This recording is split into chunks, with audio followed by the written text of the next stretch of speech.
আসসালামু আলাইকুম রহমতুল্লাহি ওবরকাতুহু।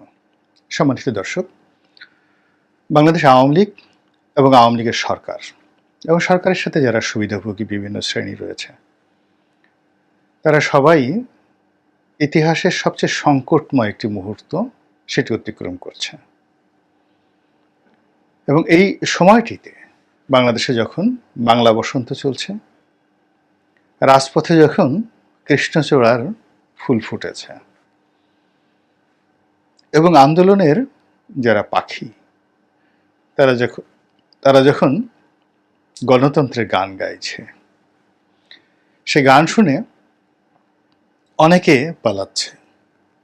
পত্রপত্রিকায় যেভাবে খবর আসছে, যেভাবে সামাজিক মাধ্যমগুলোতে ছবিগুলো ছাপা হচ্ছে, তার ফলে অনেকের মনে আতঙ্ক ছড়িয়ে পড়েছে এবং অনেকের মনে আনন্দে রীতিমতো হৃদয় মন পুলকিত হচ্ছে। সরকারের যারা সুবিধাভোগী লোকজন রয়েছে, বিশেষ করে টাউট ব্যবসায়ী শ্রেণী, যারা সেই 2009 থেকে আজ পর্যন্ত লুটপাটের রাজত্ব প্রতিষ্ঠা করে ফেলেছে। প্রধানমন্ত্রীর কার্যালয়ে গিয়েছে, ত্রাণ তহবিলে 10,000 টাকা দিয়েছে, কথায় কথা 10 কোটি টাকা অন্য জায়গা থেকে মেরে সেখান থেকে 1010 টাকা নিয়ে প্রধানমন্ত্রীর ত্রাণ তহবিলে দিয়ে এসে আবার আরও 10,000 কোটি টাকা কিভাবে চুরি করা যায়, এই সমস্ত কর্মে যারা খুবই দক্ষতা অর্জন করেছিল, তাদেরকে এই সময়টিতে দেখা যাচ্ছে না। তো তারা কোথায় গেছে? কেউ বলছে বিদেশে গেছে। এরা রেগুলারই বিদেশে যায়, হয়তো পালিয়েছে, হয়তোবা নিজেদের কোনো কর্মকাণ্ডে গেছে, কিন্তু পত্রপত্রিকায় যেভাবে খবর আসছে তাতে মনে হচ্ছে পালাচ্ছে। এরপর যে মানুষগুলোর দাম্ভিকতা, অহংকারে বাংলাদেশ একেবারে তোলপাড় ছিল, যাকে তাকে মানে মাটির নিচে পুঁতে ফেলবে, যাকে তাকে মাটির উপর থেকে মাটির নিচ থেকে ধরে নিয়ে আসবে, ঘরের ভিতর থেকে বের করে নিয়ে আসবে, একজনেরও দেখা সাক্ষাৎ নেই। এবং সরকারের গুরুত্বপূর্ণ অনেক ব্যক্তি, মন্ত্রী এবং এমপি প্লেন ভরে ভরে বিদেশে যাচ্ছে, নেতারা যাচ্ছে। এই ধরনের খবর গুজব হোক কিংবা সত্য হোক আমরা জানি না, কিন্তু সামাজিক মাধ্যমে রীতিমতো সয়লাভ হয়ে যাচ্ছে। কোনটা সত্য এবং কোনটা মিথ্যা এটা বিচার না করে, বিশ্লেষণ না করে, মানুষ যা দেখছে সেটাকে বিশ্বাস করতে চাচ্ছে। যেমন দুটো উদাহরণ দেই। শামীম ওসমান নারায়ণগঞ্জের সংসদ সদস্য, তো সে অত্যন্ত একেবারে যাকে বলা হয় রাতারাতি ভাইরাল হয়ে পড়েছিলেন দুটো ঘটনার জন্য। একটা ঘটনা হলো 71 টেলিভিশনের একটা টক শোতে গিয়ে তার রাজনৈতিক প্রতিদ্বন্দ্বী আইভি, সেই আইভির সঙ্গে সেলিনে হায়াত আইভি ডাক্তার, তার সঙ্গে তিনি মারামারি করার পর্যায়ে পৌঁছে গিয়েছিলেন। এবং সাম্প্রতিক সময় আমি একটা টক শোতে ছিলাম, বিচারপতি মানিক এবং উপস্থাপিকা দীপ্তি, তাদের মধ্যে যা কিছু হয়েছে অন ইয়ারে এবং অফ ইয়ারে, এর চেয়ে হাজার গুণ মানে বিশ্রী একটা অবস্থা টেলিভিশন স্টেশনে তৈরি হয়েছিল শামীম ওসমান এবং আইভির মধ্যে। তো সেটার কারণে তিনি রীতিমতো অনেকদিন ভাইরাল ছিলেন। আরেকটি কথার কারণে তিনি ভাইরাল, খেলা হবে এটি পশ্চিমবঙ্গের নির্বাচনে পর্যন্ত স্লোগান হয়ে পড়েছিল, আসুন খেলা হবে বা আসো খেলা হবে। এবং এখন শামীম ওসমান একটা অপারেশন করে তার শরীরটা নিয়ন্ত্রণে রেখেছেন। Now he is very good and handsome, but যখন তিনি বলেছিলেন আসো খেলা হবে, তখন তিনি বেঢপ আকৃতির মোটাসোটা ছিলেন এবং দেখলে সত্যিকার অর্থেই ভয় লাগতো। তো সেই খেলা হবে এবং তার যে অতীত কর্মকাণ্ড, হম্বি তম্বি এবং তার পারিবারিক যে ইতিহাস রয়েছে এবং নারায়ণগঞ্জে তাদের যে রাজনৈতিক অবস্থান, এসব মিলিয়ে তাকে আন্ডারওয়ার্ল্ডের ডন, গডফাদার, রাজনীতির বিরাট হর্তাকর্তা এরকম হিসেবে লোকজন ট্রিট করতো বা করে। তো এই বিপদের সময়, এখন এই সময়টাতে তার বাহিনী কোথায়, তার খেলাধুলা কোথায়, তিনি কেন মাঠে নামছেন না, তার লোকজন কই, গাড়ি ভরে ভরে লোকজন আসবে, ঢাকা শহরে খেলাধুলা করবে, এই জিনিসগুলো মানুষজন প্রশ্ন করছে। কিন্তু এরকম কোনো কিছু না দেখে সবাই বলে দিল যে সে পালিয়েছে। এবং মানুষ যা হয়, একজন মানুষকে যখন অপমান করে, তখন অপমান করার জন্য সে সর্বনিম্ন সেই পদ্ধতি সে ব্যবহার করে। যেমন শামীম ওসমান পালিয়েছেন, তখন কিভাবে তিনি পালাবেন? বলবেন যে দৌড়ে পালিয়েছে। একদম এখন যখন পালিয়েছিল তখন তার প্যান্ট খুলে গেছিল, এরকম কথাবার্তা মানুষজন অপমান করার জন্য কিন্তু বলে থাকে।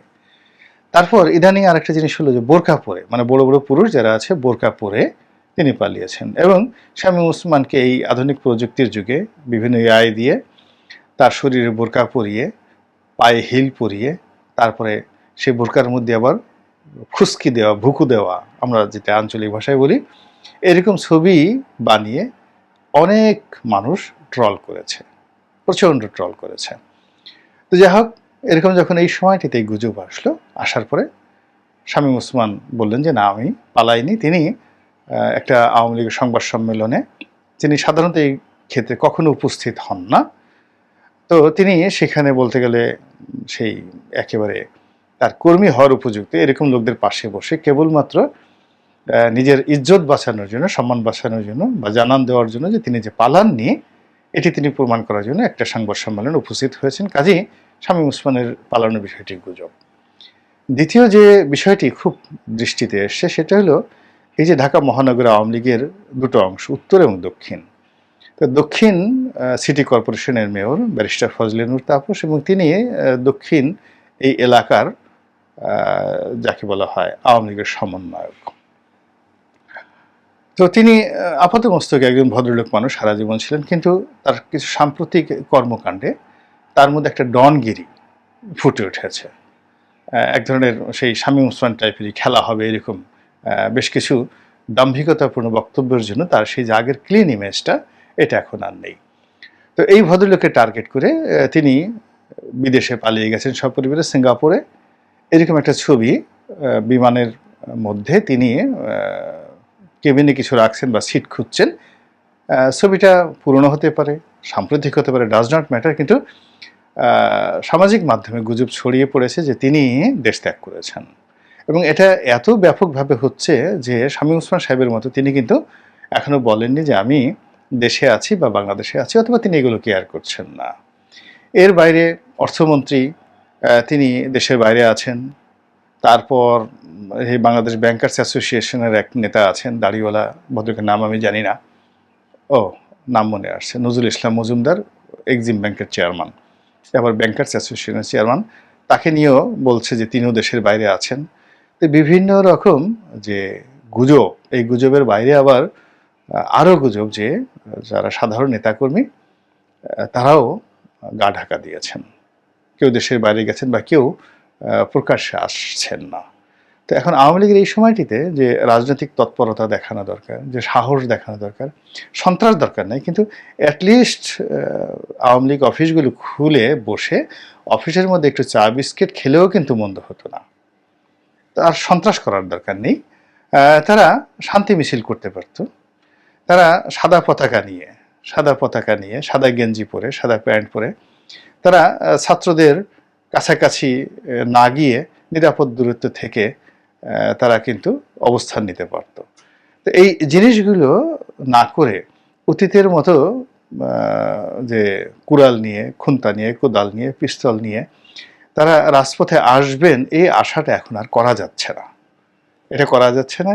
এবং কিছু কিছু জায়গাতে দেখা যাচ্ছে যে কেউ কেউ চেষ্টা করেছেন কোনো কোনো জেলাতে, এটা এতটা বুমেরাং হয়েছে, চট্টগ্রামে, হবিগঞ্জে, নরসিংদীতে এবং বরিশালে।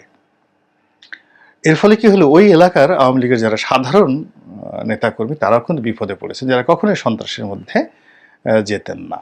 তো এখন এই যে দেখেন, কেউ যদি একবার পালানোর সিদ্ধান্ত নেয় বা কেউ যদি বলা হয় যে ওই লোকটা পালিয়ে গেছেন, তাহলে ওই লোকের জন্য এর চেয়ে আর অবমাননাকর কিছু হয় না।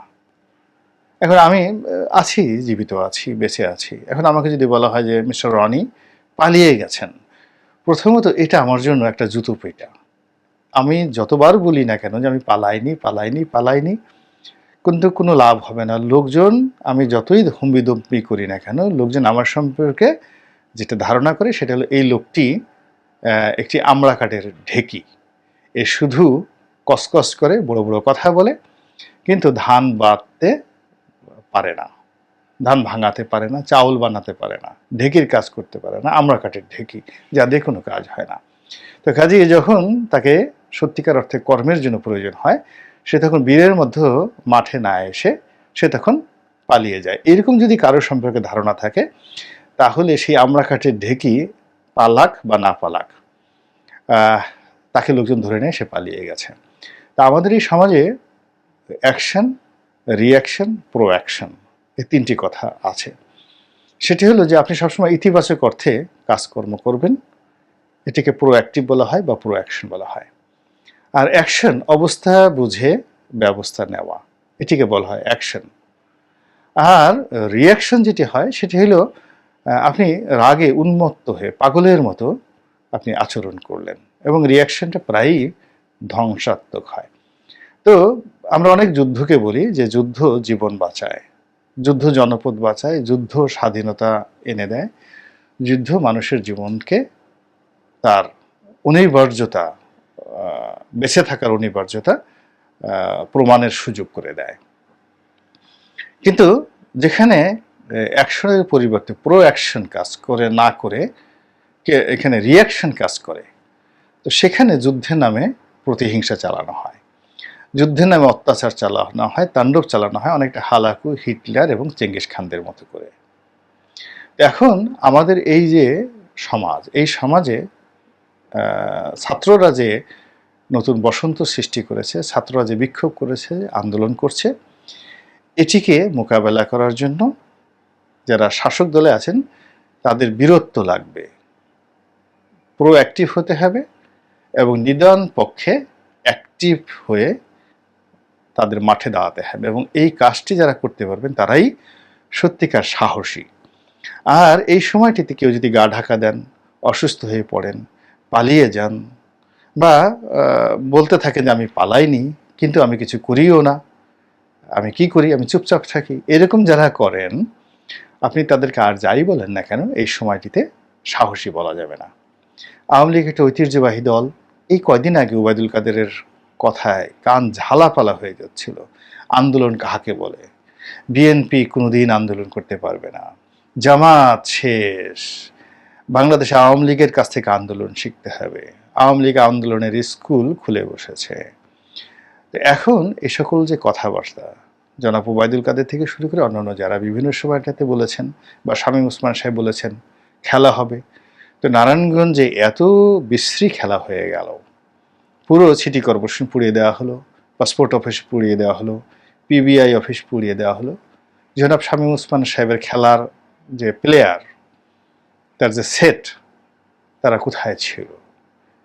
তিনি তো একেবারে কোনো কিছুই করলেন না। তো সব মিলিয়ে এখন যে সকল রিউমার, যে সকল হিউমার, যে সকল ফ্যাক্ট এবং যে সকল যাকে বলা হয় গুজব